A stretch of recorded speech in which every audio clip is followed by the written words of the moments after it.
Magandang araw po sa ating mga minamahal na kababayan. Sa ating pong susunod na termino, ang ating misyon po ay lalo pang mapakilala ang lungsod ng Valenzuela na maging isang ganap na livable city. Yan po ang tinatawag nating Valenzuelife. At parte po ng Valenzuelife ang paghanap ng solusyon sa trapiko. Kaya ho ngayong araw ay isa pong karangalan sa akin na ipaalam ang 3 solusyon natin sa trapiko. Opisyal na nating binuksan ang NLEX Lingunan Southbound Entry. At dahil dito, asahan na ang mas magaan na daloy ng trapiko rito sa ating lungsod, lalo na sa Barangay Lingunan, Venteriales at Lawang Bato.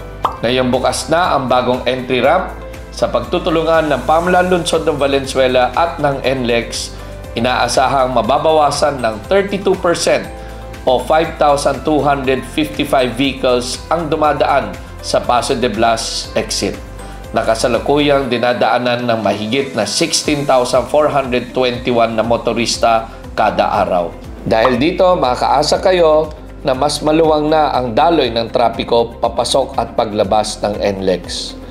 Bukod sa mas mabilis na biyahe, mas madali pa rin para sa pamilyang Valenzuelano ang makapunta sa NLEX Drive and Dine.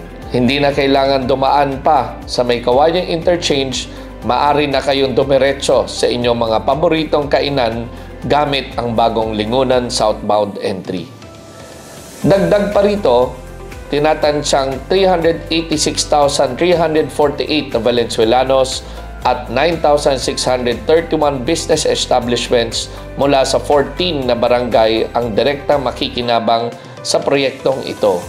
Batid ko ang inyong mga hinaing sa traffic, kaya't patuloy tayong gumagawa ng mga hakbang upang mas lalo pang paluwagin ang daloy ng trapiko saan mang sulok ng Valenzuela.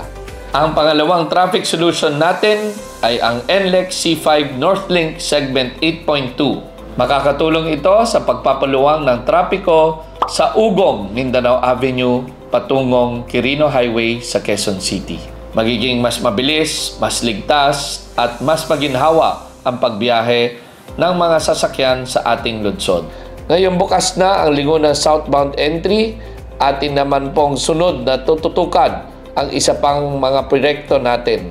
Ito ay ang Gente de Leon Service Road na may habang 700 meters at may 2 lanes.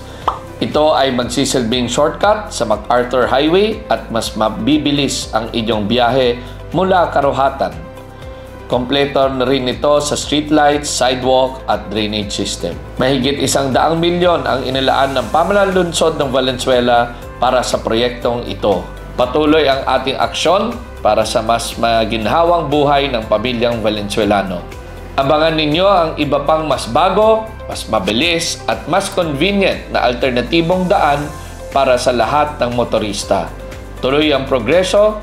This is the life, Valenzuelife.